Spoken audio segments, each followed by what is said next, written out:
رسول اللہ صلی اللہ علیہ وسلم کی سیرت کا تیسرا حصہ ہے ہجرت تا وفات، اور اس کو مدنی دور بھی کہا جاتا ہے۔ مدت اس کی 10 سال ہے، اور ان 10 سالوں میں رسول اللہ صلی اللہ علیہ وسلم نے اسلامی ریاست کی بنیاد رکھی۔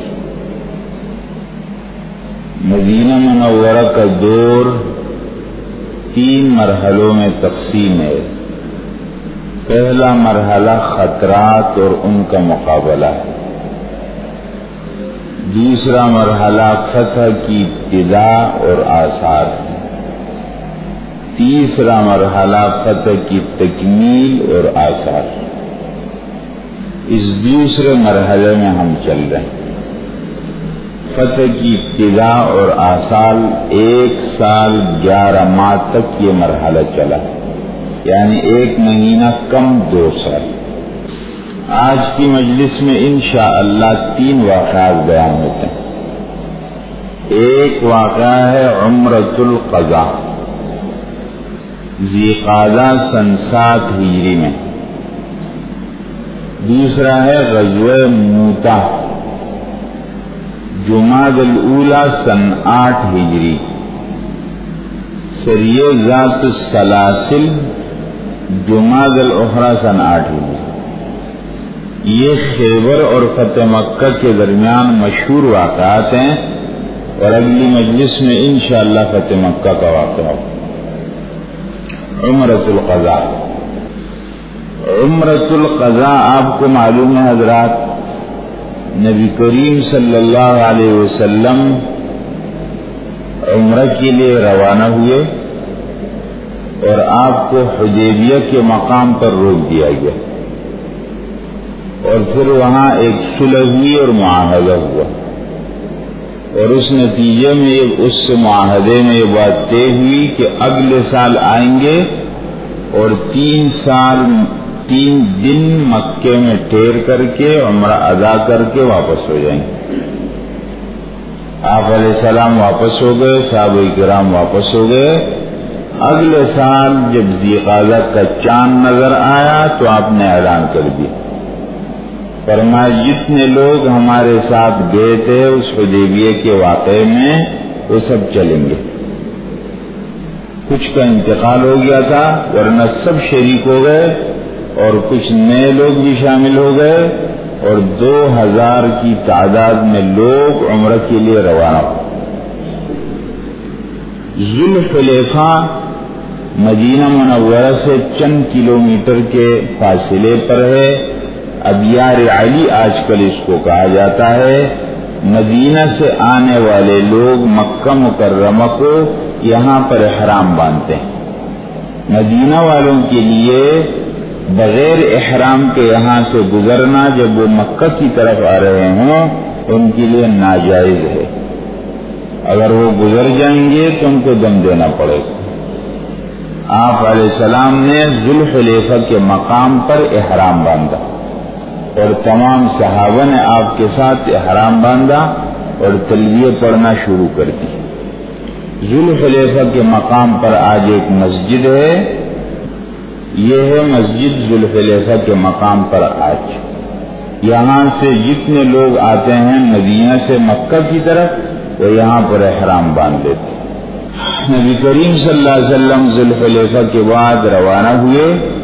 یہ مدینہ منورہ سے مکہ مکرمہ کی طرف راستہ ہے۔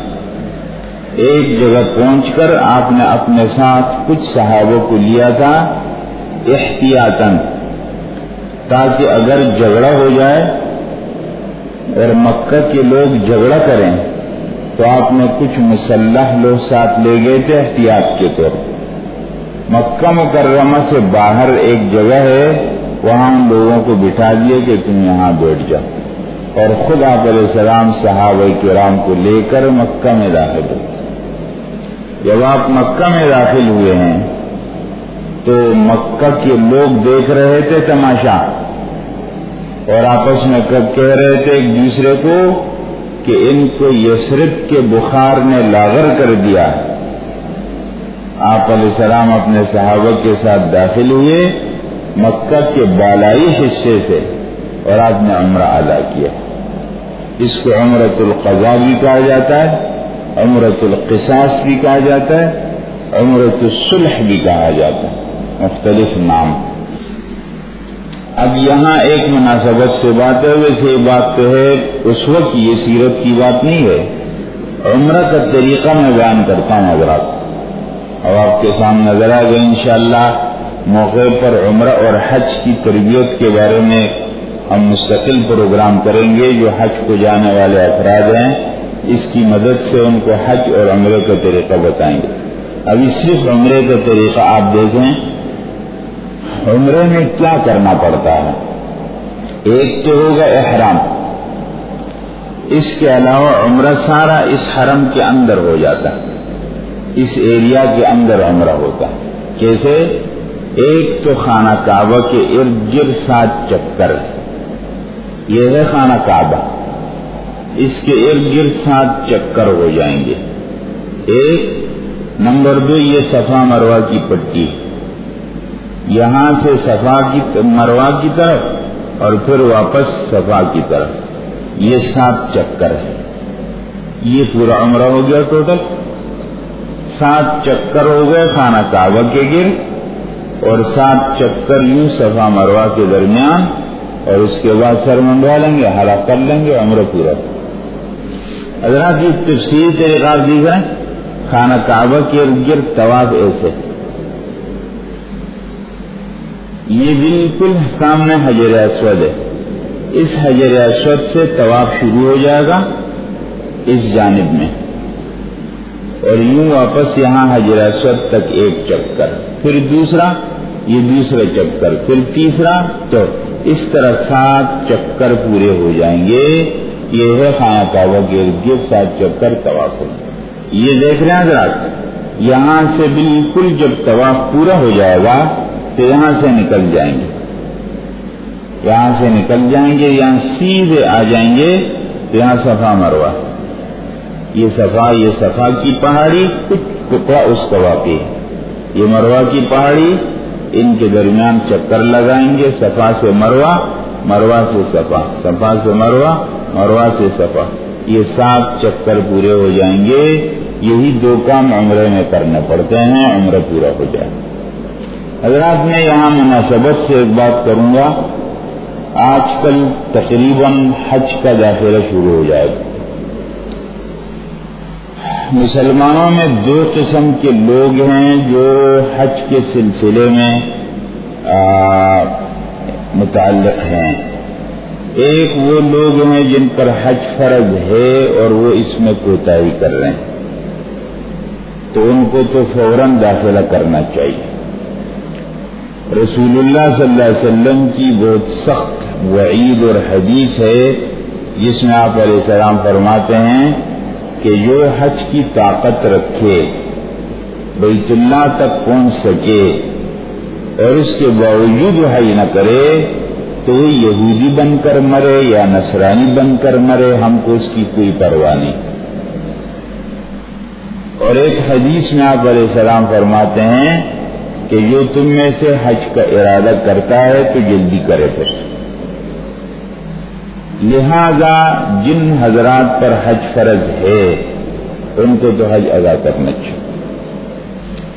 دوسرا طبقہ مسلمانوں میں وہ ہے جنہوں نے حج ادا کیا ہے اور ان کو نفلی حج کرنے کا شوق ہے، اور ہر مسلمان کو ہوتا ہے. اب آپ کو معلوم ہے کہ آج کل کے حساب سے جو ابھی اعلان ہوا ہے تازہ، تو سرکاری خرچے میں جو حج کا کرایہ ہے کراچی اور کوئٹہ سے 1,80,000 روپے، اور لاہور اور پشاور سے غالباً 2 لاکھ روپیہ. پرائیویٹ طریقے پر حج کریں گے تو 2 لاکھ سے بھی اوپر جائے. اب لوگوں نے حج کیے ہیں، نفل حج ہوگا.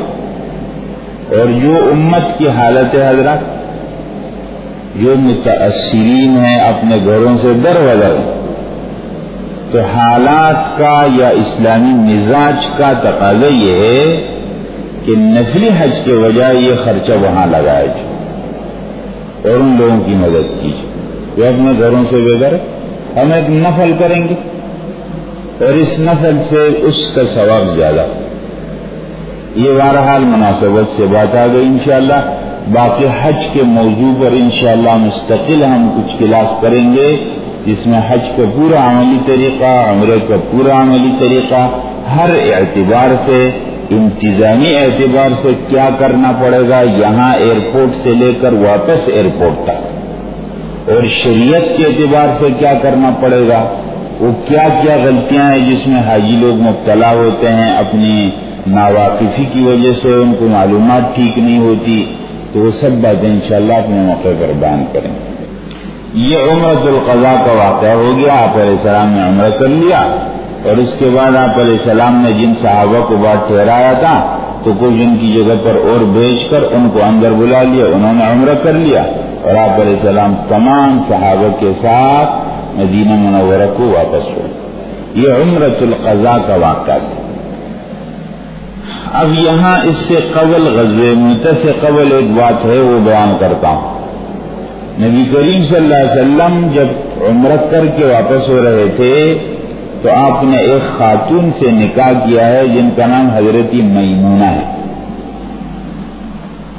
یہ خالد بن ولید کی خالہ ہے. آپ علیہ السلام جب مکہ میں تشریف لائے اور عمرہ آپ نے کیا تو خالد بن ولید کہتے ہیں کہ میں مکہ کے ایک راستے میں بیٹھا ہوا تھا، میں نے پروگرام بنایا تھا کہ میں اچانک حملہ کروں گا آپ پر، لیکن بہرحال مجھے کامیابی نہیں ہوئی اس میں. آپ علیہ السلام جب عمرہ کرنا تو میں مکہ سے نکل گیا نفرت اور بغض کی وجہ سے. آپ نے مکہ میں پہنچ کر میرا نام لے کر پوچھا ہے کہ خالد کہاں ہے. میرے اوپر زمین تو تنگ ہو گئی تھی، مجھے نظر تو آ گیا تھا کہ اب اسلام ہی غالب ہوگا، ہمارے تو تمام طریقے ناکام ہو گئے. ہم تو ہر جنگ میں بڑھتے ہیں تو پیچھے ہی ہٹتے ہیں، شکست کھاتے ہیں. معلوم ہوتا ہے ان کے ساتھ کچھ غیبی طاقت ہے، ہم لوگ مقابلہ نہیں کر سکتے ان کا. لیکن میں سوچ میں پڑا ہوا تھا کہ کیا کروں. عمرے کے لیے آپ علیہ السلام تشریف لائے اور آپ واپس ہو گئے تو میرا ایک بھائی ولید ان کے ساتھ تھا. ولید نے میرے نام خط چھوڑا اور چلا گیا.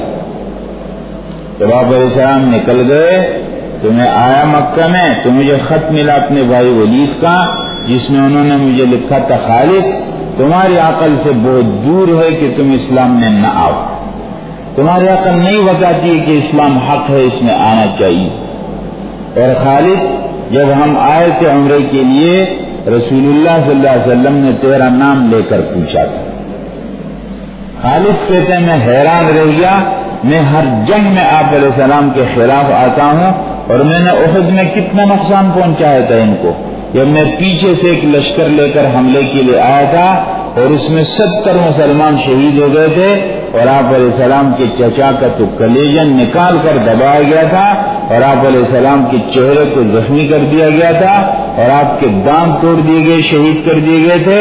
وہ تمام واقعات پھر مسلسل جنگوں میں جرنیل کی حیثیت سے سامنے آ رہا ہوں اور آپ علیہ السلام پوچھ رہے ہیں کہ خالد کہاں ہے. میں نے فیصلہ کر لیا کہ اب میں اسلام میں جاؤں گا. میں مکہ میں کچھ لوگوں کے پاس گیا کہ شاید وہ میری حمایت کریں گے، لیکن کسی نے میری حمایت نہیں کی سوائے ایک آدمی عثمان ابن طلحہ کی، اور مجھے توقع نہیں تھی کہ وہ ساتھ دیں گے. لیکن انہوں نے کہا ٹھیک ہے چلتے ہیں. ہم لوگ مکہ سے روانہ ہوئے. مکہ سے ہم روانہ ہوئے. مکہ سے مدینہ کے درمیان ایک جگہ ہم ٹھہرے ہوئے تھے کہ ہمیں دور سے ایک گھوڑے پر سوار آدمی نظر آیا اور جب قریب پہنچا تو وہ عمرو بن العاص تھا. عمرو بن العاص یہ مکہ کا نہایت ہوشیار آدمی، اور جو مکہ والوں کو مشکل مہم پیش آتی، مشکل کام، تو عمر کے حوالہ کر دیے کہ اب اس کا حل نکالو آپ. بلکہ ایک جملہ مشہور ہو گیا تھا عرب میں کہ عمر اتنا ہوشیار آدمی ہے کہ اگر اس کو ایک کمرے میں بند کر دیا جائے اور جس کے چاروں طرف دروازے ہوں اور عمر کو کہا جائے کہ ایک وقت میں ان 4 دروازوں سے نکلنا ہے تو عمر اس کو کوئی حل نکال لے. اتنا ہوشیار آدمی. اب یہ 3 آدمی ہے کافروں کے بالکل مکھن لوگ ہیں. جب ان کا مشورہ بیٹھتا ہے تو عامر اس میں بالکل بہترین رائے دیتا ہے، اور جنگی مہم ہوتی ہے تو خالد بن ولید اس کا کمانڈر ہوتا ہے، اور عثمان بن طلحہ ان کا جھنڈا اٹھاتا ہے. یہ ان کے مرکزی لوگ ہیں. وہ تینوں آ رہے ہیں اسلام قبول کرنے کے. مدینہ کے قریب پہنچتے ہیں اور مدینہ میں اطلاع ہوتی ہے، اور حضرت خالد بن ولید کے بھائی ولید ان کو لینے آ جاتے ہیں اور کہتے ہیں آپ علیہ السلام بہت خوش ہیں آپ لوگوں کے مسلمان ہونے سے. اور ہم پہنچتے ہیں اور مدینہ کے اندر آپ علیہ السلام کے ہاتھ پر بیعت کرتے ہیں. سب نے بیعت کی، ہاتھ پر ہاتھ رکھ کے مسلمان ہو گئے. اور حضرت عمرو بن العاص کا نمبر ہے، بہت ہوشیار آدمی حضرات. آپ علیہ السلام نے ہاتھ بڑھا کے ہاتھ پہ ہاتھ رکھ کے مسلمان ہو جاؤ. ہاتھ کھینچ لیا. کہا کیوں؟ کہا پہلے ایک شرط لگانی ہے. اور کیا شرط؟ کہا میرے سب پچھلے گناہ معاف ہوں گے تو تب کروں گا. کہا عمر تم کو نہیں معلوم کہ اسلام سے سب گناہ معاف ہو جاتے ہیں؟ ان الاسلام یہدم ما کان قبلہ، اسلام اپنے سے پچھلے تمام گناہوں کو معاف کر دیتے، اللہ معاف کر دے. تو یہ 3 بہترین لوگ مسلمان ہو گئے. اور آپ علیہ السلام نے فرمایا مکہ نے اپنے جگر گوشوں کو پھینک دیا ہے تمہاری طرف. مکہ نے اپنے جگر کے ٹکڑوں کو تمہاری طرف پھینک دیا. تو یہ عمرۃ القضاء کے اثرات تھے جو آپ علیہ السلام عمرہ کر کے آئے اور مکہ کو اپنے ساتھ لے آئے جائے، اور مکے میں اسلام کے اثرات بڑھے. اس کے بعد ایک واقعہ پیش آیا ہے غزوہ موتا کے نام سے. موتا اردن کے اندر ایک علاقہ ہے، فلسطین کے بارڈر پر ہے. اس سے آگے کچھ ہی فاصلے پر بیت المقدس کا علاقہ آتا. آپ علیہ السلام نے اپنا ایک سفیر بھیجا تھا، اور جس کو غسان کے گورنر نے شہید کر دیا تھا. آپ علیہ السلام اس واقعے پر بڑے ناراض تھے. سفیر کو قتل کرنا کسی بھی قانون میں ٹھیک نہیں. سفیر بیچارہ خالی ہاتھ جاتا ہے، صرف پیغام لے کر جاتا ہے، اس کے پاس اور کچھ بھی نہیں ہوتا. اور وہ بالکل ایک نئے علاقے میں تنہا خالی جاتا ہے، یعنی بالکل بے کس اور بے بس ہوتا ہے. اور وہ آپ کے پاس ذہن بنا کر لاتا ہے کہ بات کروں گا. اس کے ذہن میں ہوتا بھی نہیں ہے کہ لڑائی جھگڑا ہو، اور اس کو قتل کر دیا جائے تو یہ بالکل ایک عقل کے خلاف اور انسانیت اور شرافت کے خلاف ایک بات ہوتی ہے. آپ علیہ السلام کے اس سفیر کو شہید کر دیا گیا، اور یہ سب نصرانی حکومت، رومی حکومت کی طرف سے ہوا تھا. تو آپ علیہ السلام نے پھر ایک لشکر بنایا اور ان کو موتا کی طرف روانہ کیا. اب اس میں آپ نے جب لشکر بنا تو 3 آدمیوں کو امیر بنایا. فرمایا سب سے پہلے زید بن حارثہ تمہارے امیر ہوں گے. اگر یہ شہید ہو گئے تو جعفر بن ابی طالب تمہارے امیر ہوں گے. یہ بھی شہید ہو گئے تو عبداللہ بن رواحہ تمہارے امیر ہوں گے. اور یہ بھی شہید ہو گئے تو اپنی مرضی مشورے سے کسی کو امیر بنا لو. جب یہ لشکر روانہ ہوا ہے تو عبداللہ بن رواحہ رونے لگے. ان کو تو پتہ چل گیا تھا، آپ نے جب ترتیب سے امیر بھی بنا دیے تو لوگوں نے کہا عبداللہ تم روتے ہو، اللہ تمہیں سلامت غازی واپس لوٹا دیں گے. کہا میں اس پر نہیں روتا کہ میں شہید ہو جاؤں گا، میں مر جاؤں گا. میں قرآن کی ایک آیت پڑھی ہے جس میں ہے کہ تم میں ہر ایک آئے گا جہنم کے پاس، اب وہاں سے نکلنے کا کیا راستہ ہے؟ وَإِن مِّنكُمْ إِلَّا وَارِدُهَا كَانَ عَلَى رَبِّكَ حَتْمًا مَّقْضِيًّا. سورہ مریم پارہ نمبر 16 کے اندر آئے. بہرحال ثُمَّ نُنَجِّي الَّذِينَ اتَّقَوْا، پرہیزگار لوگوں کو ہم نجات دے دیں. عبداللہ بن رواحہ یہ پورا لشکر روانہ ہوا ہے، اور آپ علیہ السلام نے ان کو کچھ ہدایات دی. یہ ہدایت ہے اغزو بسم اللہ فی سبیل اللہ، لڑو اللہ کے نام پر اللہ کے راستے میں. من کفر باللہ، جو اللہ کا منکر اور باغی. لا تغدروا، غدر نہ کرو، خیانت نہ کرو، شبخون نہ کرو. ولا تقتلوا ولیدا، بچے کو نہ مارو، عورت کو نہ مارو، بوڑھے آدمی کو نہ مارو، ان کے عبادت خانوں میں دنیا سے کٹے ہوئے آدمی کو نہ مارو، اور کھجور کو نہ کاٹو، درخت کو نہ کاٹو، عمارتوں کو نقصان نہ پہنچو۔ حضرات عین لڑائی کے میدان میں ہدایت دی جا رہی۔ مسلمان جتنے انصاف پسند اور امن پسند ہے اور جتنے ہدایات ہیں، دنیا کی کسی قوم کے پاس ہدایت نہیں۔ یہ الگ بات ہے کہ میڈیا جھوٹ بول کر لوگوں کا دماغ اور طرح سے بناتا ہے۔ یہ بالکل عین میدان جنگ کے اندر یہ ہدایت دی جا رہی، اور آج آپ دیکھتے ہیں حضرات بمباری ہو رہی ہے جس کی لپیٹ میں سارے بوڑھے بچے خواتین سوار ہیں اور کہہ رہے ہم مار دیں گے۔ آپ علیہ السلام نے ان کو روانہ کر دیا۔ اب یہ لشکر مکہ سے مدینہ سے روانہ ہوا ہے، تبوک کی طرف، موتا کی طرف جا رہی ہے۔ بالکل معان ایک جگہ آتی ہے، یہاں یہ لشکر پہنچ گیا۔ انہوں نے آگے معلومات کی تو معلوم ہوا کہ رومیوں کا لشکر 1,00,000 تعداد میں اور عرب قبائل ان کے ساتھ ملے ہیں 1,00,000، ٹوٹل 2,00,000 آدمی، اور ادھر مسلمان 3,000 آدمی روانہ ہو۔ معان پر پہنچ کر مشورے شروع ہو گئے کہ ہم تو نہیں سمجھے تھے کہ اتنی بڑی تعداد ہوگی، اب تو 2,00,000 ہے اور ادھر 3,000 ہے، کیا کرنا چاہیے؟ آپ علیہ السلام کو اطلاع کرنی چاہیے کہ ہم کیا کریں، واپس ہو جائیں یا کوئی نیا طریقہ ہوتا ہے۔ اس پر بات چیت جاری تھی۔ عبداللہ بن رواحہ کھڑے ہو گئے، کہا مسلمانوں اتنا کیوں یہ باتیں آپ کرتے ہیں؟ ہم لوگ تو اسباب کی بنیاد پر نہیں لڑتے، ہم تو ایک حق دین رکھتے ہیں، اللہ کی مدد ہمارے ساتھ ہے، آگے بڑھو۔ اور انہوں نے باتیں کی ہیں اور سب لوگ جوش میں آ گئے، اور پھر یہ معان سے روانہ ہوئے ہیں اور موتا کے مقام پر پہنچ گئے۔ وہاں سے رومی لوگ بھی آ گئے تھے اور اس طریقے سے جنگ شروع ہو گئی۔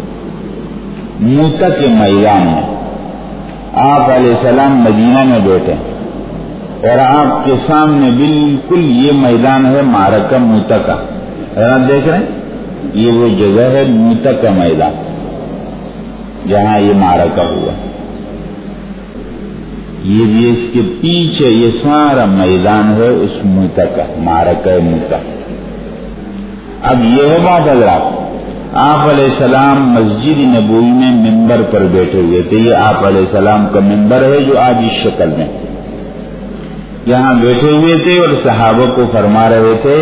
موتا کا میدان اللہ نے سامنے کر دیا تھا اور آپ وحی سے بتا رہے تھے کہ مسلمانوں کا جھنڈا اب زید بن حارثہ نے اٹھا لیا اور فرمایا وہ شہید ہو گئے۔ پھر فرمایا کہ اب جھنڈا اٹھا لیا ہے جعفر نے، اور جعفر کا یہ ہاتھ کاٹ دیا گیا تو انہوں نے اس ہاتھ میں لیا، یہ ہاتھ کاٹ دیے گئے تو یوں لے لیے سینے کو، آخر شہید ہو گئے۔ فرمایا جعفر بھی شہید۔ پھر عبداللہ بن رواحہ نے جھنڈا اٹھایا، فرمایا وہ بھی شہید ہو گئے اور آپ کے آنسو بہ رہے تھے۔ اس لیے اس کو غزوہ موتا کہتے ہیں۔ غزوہ تو اس واقعے کو کہتے ہیں جس میں آپ علیہ السلام شریک ہو، تو اس میں تو آپ علیہ السلام گئے نہیں ہیں، تو غزوہ کیسے ہو گیا؟ تو علماء کہتے ہیں سامنے آپ کو دکھا دیا گیا تھا، ایک وجہ یہ بھی۔ پھر آپ علیہ السلام نے فرمایا کہ اب جھنڈا اٹھا لیا ہے۔ پھر ایک صحابی نے اٹھایا جن کا نام ہے ثابت ابن ارقم، اور انہوں نے فوراً مسلمانوں کو پکارا، مسلمانوں آپ علیہ السلام نے 3 امیر تمہارے مقرر کیے تھے، وہ 3 شہید ہو گئے، اب فوراً اپنا نیا امیر منتخب کرو۔ تو انہوں نے کہا آپ ہی ہمارے امیر ہیں۔ فرمایا نہیں میں نہیں امیر ہوں، اور منتخب کرو۔ تو خالد بن ولید کو امیر بنائے۔ آپ نے فرمایا ادھر ممبر پر بیٹھے ہوئے، فرمایا کہ اب جھنڈا اٹھا لیا ہے، اللہ کے تلواروں میں سے ایک تلوار۔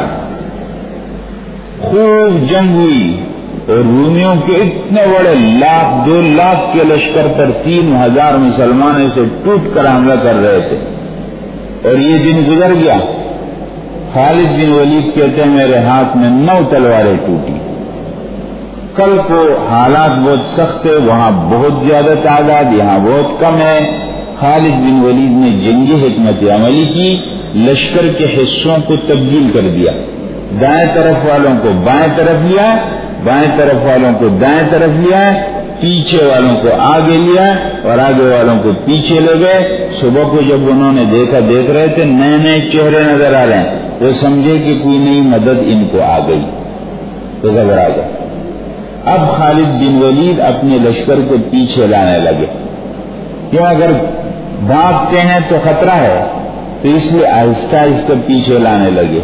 وہ سمجھے کہ کوئی جنگی حکمت عملی ہے اور ہمیں کسی وادی کے اندر لے جا رہی ہے۔ صلاح الدین ایوبی رحمہ اللہ نے یہ بات لکھی ہے اپنے اس کے اندر کہ دشمن سے اس کی مرضی کی جگہ پر مت لڑو، دشمن کو اپنی مرضی کی جگہ پر لیا۔ اب وہ پیچھے ہٹ رہے تھے، رومی لوگ سمجھے کہ شاید کوئی جنگی حکمت عملی ہے اور ہمیں کسی تنگ وادی میں لے جا رہے ہیں، تو اپنی جگہ پر کھڑے رہے۔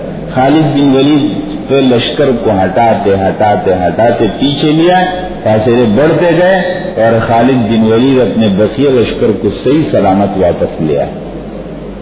اس میں بعض صحابہ نے یہ بھی کہا کہ وہ مدینہ میں واپس ہوئے کہ انتم الفرارون، تم تو فرار اختیار کرنے والے ہو۔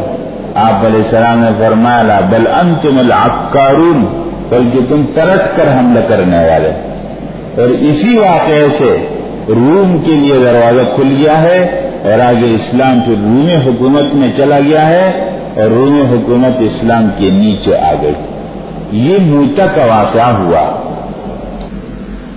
یہ وہ جگہ ہیں جہاں یہ جعفر بن ابی طالب کی قبر یہاں پر۔ اسی کے ساتھ آپ علیہ السلام کو یہ اطلاع ملی، جب آپ علیہ السلام صحابہ کو موتا کی طرف بھیج رہے تھے، درمیان میں ایک جگہ ہے مشارف، اس کا نام آتا ہے۔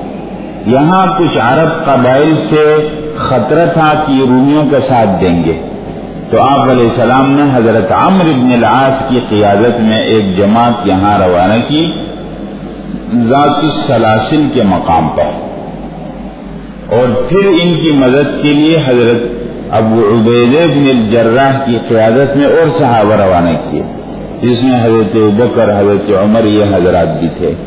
یہاں پہنچ کر یہ لوگ گئے اور بالکل دور چلے گئے، اور ایک خطرہ جو تھا اس خطرے کو انہوں نے ناکام کر دیا۔ یہ سریہ ذات السلاسل